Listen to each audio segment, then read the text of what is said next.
At 22:17 local time, three U.S. Air Force B-1B Lancers were racing north across the Persian Gulf toward Kharg Island. For 2 weeks, the coalition had turned Iran's military into scrap metal and deliberately left this one island untouched. The approach had been routine so far. That would all change in a matter of seconds. Unknown to the crew, an Iranian GPS jammer hidden somewhere on the island had locked onto them. Inside the lead B-1 call sign, Packer 61, the weapons officer watched his bomb solutions drift. The predicted impact points have been tracking clean for an hour. Tight clusters, single-digit accuracy. Now they were crawling eased across his display.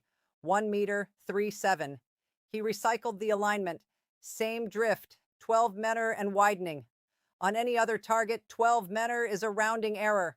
On Kharg Island, 12 meter puts a 500 lb bomb through the wall of a crude oil storage tank instead of the cruise missile bunker next to it. He pulled up the electronic warfare display, GPS jamming, radiating from somewhere on the island's northern shore, strong enough to poison every satellite-guided weapon in the formation. And it was getting stronger with every mile they closed. 9 minutes to the release point. The strike lead didn't hesitate. Push the Black Aces forward. 2 FA-18 Super Hornets from BFA-41 were already flying suppression escorts south of the formation. Find the jammer. Destroy it before the bombers get there. The lead pilot rolled in with a GBU-39 small-diameter bomb, 258 lb, GPS-guided surgical. The SDB tracked its coordinates faithfully and faithfully missed by 15 mm. The jammer was degrading the very weapon aimed at destroying it. Think about that. The thing protecting itself with the exact problem it was causing, like trying to cancel your wife's credit card while she's the one who handles the bank login. He came around for a second pass lower this time, descending through 12,000 FT where his targeting pod could paint the building with a laser instead of trusting the poison GPS signal. Direct hit. The building folded and the jamming signal dropped by half and kept right on transmitting. The source wasn't in the building. It was underneath it. A hardened basement that the bomb couldn't touch. He needed a penetrator he didn't carry. Here's where things get interesting. If you look here at the island layout, Kharg handles 90% of Iran's crude exports. The coalition wanted the military targets destroyed and the oil left standing. You don't win a war and then set the global economy on fire. But a cruise missile bunker sits 187 meters from a crude oil storage tank. GPS jamming works like someone blasting an air horn next to your phone while you're trying to follow turn-by-turn directions. The satellites are still talking, but your phone can't hear them over the noise. A 15-minute drift cracks the containment firm and the oil starts burning whether you aimed at it or not. Then the defensive systems officer cut across the radio with news that made everything worse. Search radar bearing 345. PRF matches Cabos. They see us. If you look here on the threat display, the Cabos is the search radar for the Mersad, Iran's domestically built surface-to-air missile system. Think of it as a home renovation project where half the parts come from the original American Hawk missile and the other half were whatever Iran could build in the garage under sanctions. Not as capable as the Russian S-300s Israel smashed last year, but the Mersad throws Shalemic missiles at Mach 3. And right now, it knew exactly where 3 B-1s were. The B-1, it's a lot of aircraft, fast, heavy, and about as stealthy as a bonfire. 3 square meters of radar cross-section at 18,000 dawatsa. 3 Lancers up there have the radar signature of a minivan with the high beams on. 30 seconds later, MRSA is illuminating. Hadi fire control radar. They just went from watching to aiming. The EA-18G Growler orbiting 40 Ilba and Mai West caught the Hadi emission in under 1 second. If you look here at the Growler's ALQ-249 jammer pod, it floods the enemy radar frequency with enough power to turn the display into static, like trying to read a license plate while someone power washes your windshield. The MRSA commander's fire control solution collapsed, but he reached for the backup without breaking stride. The Hadi's electro-optical tracker. This is a camera that works on infrared instead of radio waves. You can jam a radar. You cannot jam a camera. It just looks Persian Gulf sky. Clear, unlimited visibility. and 4 General Electric F-101 engines at military power glow against cold upper atmosphere like lit cigarettes in a dark parking lot. The MRSA commander didn't need radar anymore. He just needed to look up. Inside Packer 61, the weapons officer checked his bomb trajectories against the Hornet's assigned corridor, a geographic lane 2 miles south of the bomber track. Clear. He checked again. Clear. The Black Aces weren't in their lane. They were 2 LMEA north, still orbiting over the jammer site for a reattack inside the bombers' corridor. The weapons officer didn't know they drifted. The Hornet pilots didn't know the bombers were 30 seconds from release. Link 16 updates every 12 seconds. In a strike this compressed, 12 seconds is a lifetime. Cleared hot, releasing. 12 GBU-38s dropped from Packer 61's rotary launchers. Each 500 lb weapon steered toward its own GPS coordinate. Degraded, compensated. Close enough. The fall line arced through 15,000 FT where nobody was, and through 12,000 FT where 2 Super Hornets were still trying to finish off a jammer that refused to stop transmitting. The weapons officer saw the updated positions populate on link 16 3 seconds after release. 2 blue triangles, 12,000 FT directly under the bomb trajectories. Chester flight, break south. Friendlies in the fall line. Break south now? The lead Black Ace didn't process the words. He processed the tone. The raw frequency of the man watching weapons fall toward friendlies and broke 6 Gs to the south. 12 500 LLB JD dams arced through the airspace the Hornets had just occupied 4 seconds earlier. The lead pilot would later say he felt the pressure change through the canopy as one passed below. 4 seconds between a routine deconfliction update and a friendly fire incident that would have cost 270 million aircraft and their crews. Both Hornets scattered 10 miles south. No fighters overhead, the suppression element gone. 1 Iranian engineer and 1 hardened baseman had pulled the entire strike package apart at the seams. The B-1 weapons officer reached for the one tool that could fix 2 problems at once. He programmed 2 aim points, the MRSA launcher and the comms facility 400 miles north that intelligence flagged as the jammer's real location. Fix the SAM and the GPS in the same 5-second window, or don't fix either. He squeezed the release. Packer 61 lurched as it dropped off the center line. The JASSM turopan lit, and the weapon dropped toward the wave tops until it was gone. 2,200 lb of cruise missile now skimming 50 FT above the Gulf on inertial guidance. No GPS, no radar emission, nothing for the island's sensors to hear. It threaded between Iranian coastal surveillance stations at just under the speed of sound, hugging the water the way a submarine hugs a thermocline. 12 kilometers out, the infrared seeker switched on. The Mersad commander, staring at the sky through his electro-optical tracker, scanning for bombers at altitude, would never see a missile sneaking in from the south behind his battery at wave-top height. 3 seconds later, the JASSM's infrared seeker acquired the Mrs. Launcher's thermal bloom. The warhead punched through the housing and 9 Salam missiles erupted across the hillside in a chain of secondaries that lit up the northern slope like a stadium.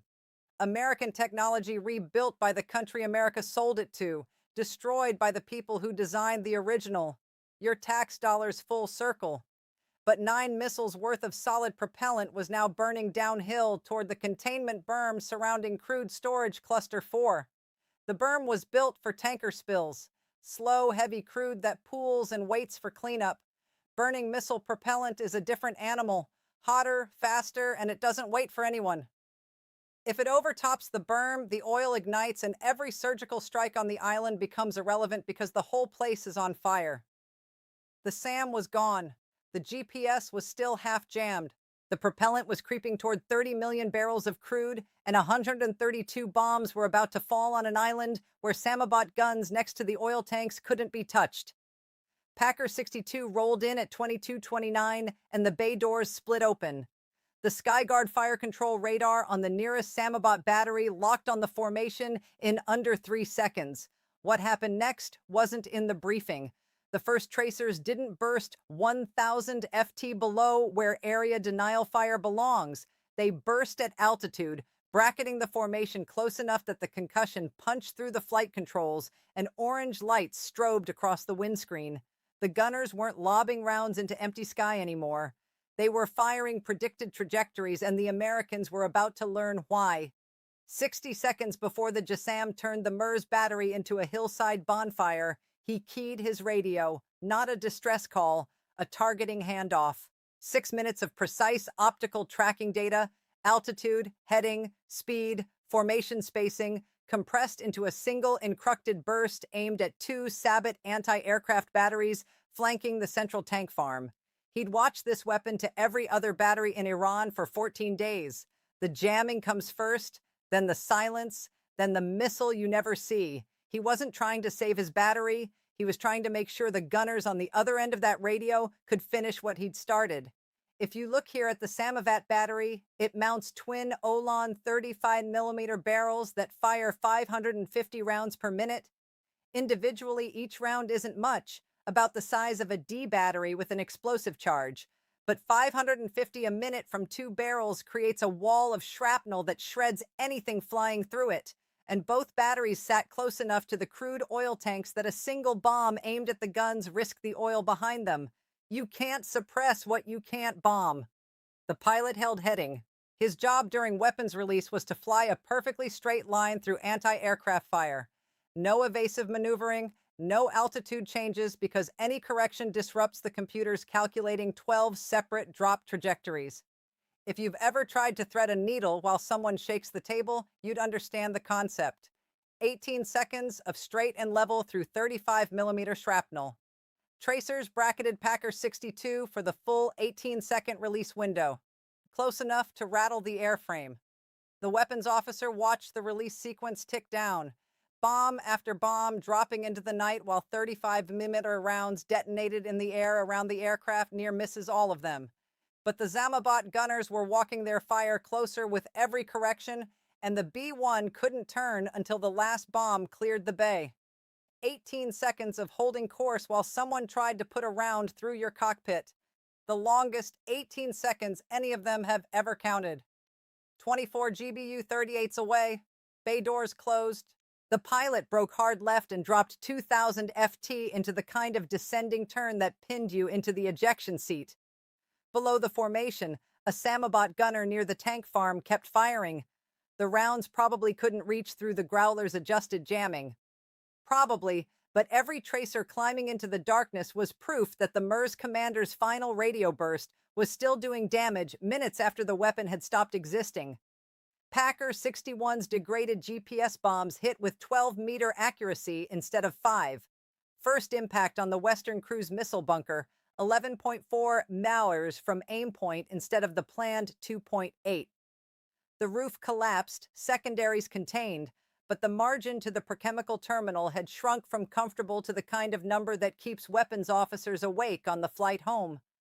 On the sniper pod infrared feed, the propellant fire from the MERS hillside was still creeping toward the berm, holding, not breaching. Every bomb impact shaking the ground it sat on. Then the boats. 2 IRGCN patrol boats cleared the Josh and breakwater at 35 knots, loaded with mines running northeast for the supertanker loading channel. The Hornets that should have been overhead were 60 meters south, scattered there by the fall line emergency 4 minutes ago. If those mines reach the channel, no tanker approaches Kharg until a minesweeper clears every meter, weeks, maybe longer. The entire point of preserving the oil stops mattering if nobody can reach it. But before the boats, there was one more target that couldn't wait: the mine storage bunker on the east shore. If you look here at the layout, this bunker held EM-52 rocket-propelled rising mines and SADAF contact mines stacked floor to ceiling, 100 to 250 kilos of explosive per unit. Drop a 500 lb GBU-38 through the roof, and you don't just hit the bunker, you set off everything inside it. Primary blast radius 35 meter, secondary from the stored mines north of 300. Nearest oil pipeline junction 280 meters east. The obvious bomb is the one bomb you absolutely cannot use. The weapons officer went counterintuitive. Use the biggest bomb for the most delicate job. 2 GBU-31s, the only 2,000-pounders in the formation. If you look here at the warhead, it's a Belu-109 penetrator with delayed fusing at 25 milliseconds. The penetrator punched through the roof, drove the floor level, and detonated, collapsing the structure inward and burying the mine stockpile under hundreds of tons of concrete before a single round could cook off. The 2,000 LLB bomb was the gentle option. Pipeline intact. The mine bunker was sealed. The boats were not. The Black Aces were already sprinting north, recalled the moment the pier contacts appeared, pushing their engines to full military power across 60 miles of Gulf. 60 miles at 550 knots is roughly 7 minutes. 7 minutes where two patrol boats ran north with nobody chasing them. They arrived late. Late enough that one GPS jammer in one hardened basement had handed two patrol boats a head start on the most consequential mining operation since the tanker war. The lead pilot put the Josh and Pier on his targeting pod. 5 of the original 7 boats still sat at the pilings. His GBU-39s walked through the tied-up holes in 4 rapid releases, boats folding at the pilings like aluminum cans, 5 boats in under a minute. Not bad for a pilot who'd nearly been hit by his own side 10 minutes ago. 2 boats made it out. Catching them meant descending to 12,000 FT for reliable infrared tracking on targets that small, which put both Hornets inside the effective envelope of the Sabot batteries. At 18,000, the 35mm rounds barely reached. At 12,000, the Hornets were textbook targets. The lead pilot descended anyway, 12,000 F-18 tracers reaching for him now within 10. Bursts bracketing his flight path as the Sky Guard walked corrections toward his computed position. The shells didn't just flash, they concussed. Each air burst thumping through the airframe like someone kicking a fuselage from the outside. He needed the targeting pod locked on the lead boat, which meant steady wings, which meant no evasive maneuvering, which meant flying a straight line through accurate fire from guns that couldn't be bombed. He switched to GBU-54 laser JASSM. If you look here at the weapon, it's a 500 LB bomb with dual-mode guidance. The laser from his pod paints the boat's hull the way your headlights track a deer on a dark road. Wherever the boat moves, the weapon follows, but only as long as his hand holds steady on the designator. One flinch from a close burst, and the laser walks off the hull and a 500 LB bomb goes stupid into the Gulf. And at 12,000 FT, the flinch opportunities were coming every 3 seconds. A 35mm airburst detonated close enough to rattle the canopy frame. He held the laser. The boat's captain had turned head-on, narrowing his thermal profile to 4 mmHg while running at full throttle. Smart also meant the pilot had to hold a laser on a 4 mmHg hull, bouncing through his own wake at 35 knots, while tracers bracketed the aircraft from both sides. Impact tore the lead boat apart at full speed. His wingman was already tracking the second craft, which had broken west toward the island shallows. The wingman cut inside the turn at 11,000 FTER's tracers arcing past the canopy and put a GBU-54 into the stern. The boat folded backward over its own wake.